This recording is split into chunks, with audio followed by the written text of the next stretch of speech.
Hey Daily Dosers, it's Kristen from the Fallbrook campus, and one thing you might not know about me is I was born with a congenital heart defect, and they found it when I was 16 years old, and basically what it is my heart muscle is way thicker than it should be, and you would think like, big heart, isn't that great? And it's like, well, not really. It actually makes it a lot weaker, and it's called hypertrophic cardiomyopathy, in case you are actually interested. You can just delete that word from your vocabulary. You'll probably never use it again.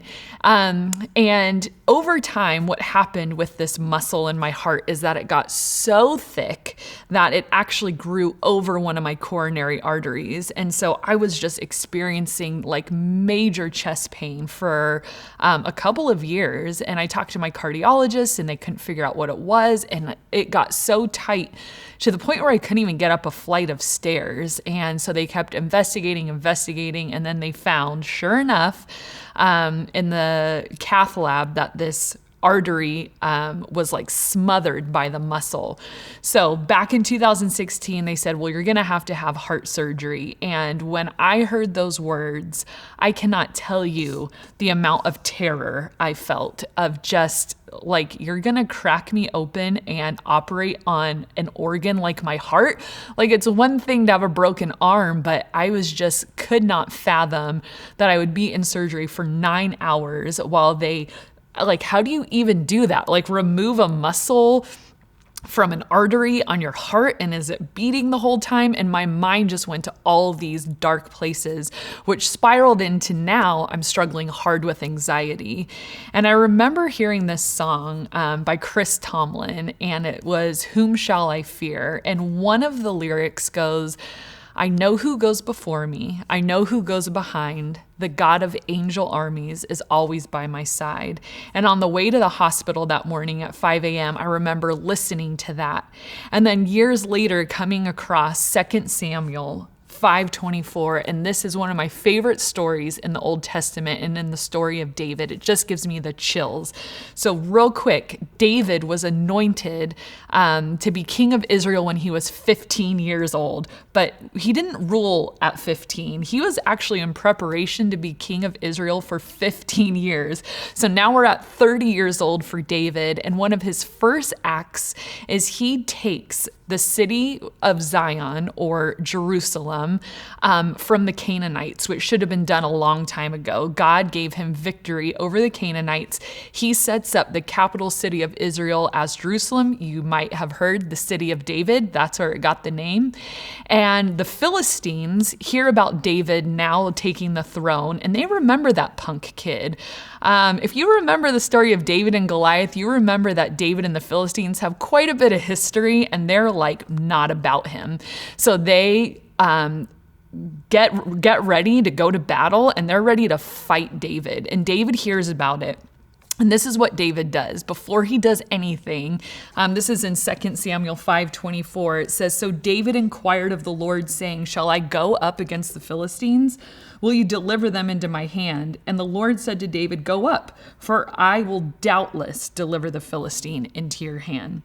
So we see God honoring David's request and his submission to God, and his request for help and guidance. Like, God, are you going to deliver these guys into my hand?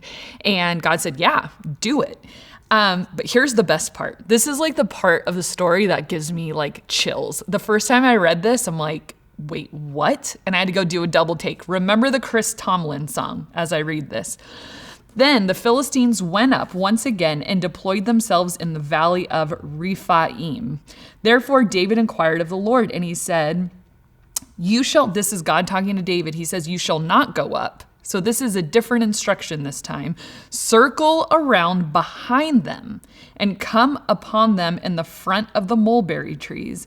And it shall be when you hear the sound of marching in the tops of the mulberry trees, then you shall advance quickly. For then the Lord will go out before you to strike the camp of the Philistines. And David did so, as the Lord commanded him, and he drove back the Philistines from Geba as far as Gezer. Like, what? The first time I read this, I'm like, wait, what? So David hears the sound of marching on the treetops, and that's the signal from God to advance and then get victory against the Philistines. I was like, I have never in my life imagined that anyone has heard, like, I mean, we know like God is with us in spirit and like he's fighting our battles, but like this is a record of David actually audibly hearing the marching of the angel. I just got the chills right when I said that, like hearing the marching of the angel armies going ahead of him. God said, me and my angel armies are going to be there. You're going to hear us. And when you do, you go.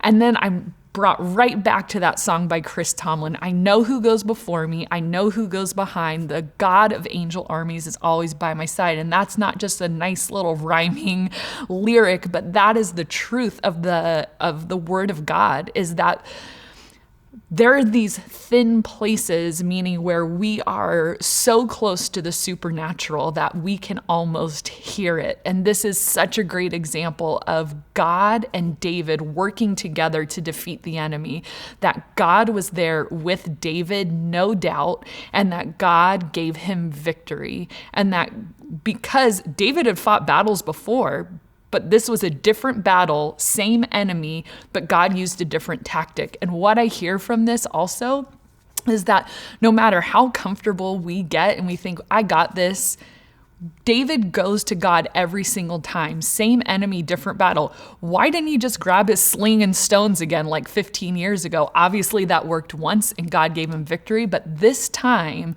God said, listen to me and I'm going to be there exactly with you in this thin place where the natural and the supernatural come together to defeat the enemy.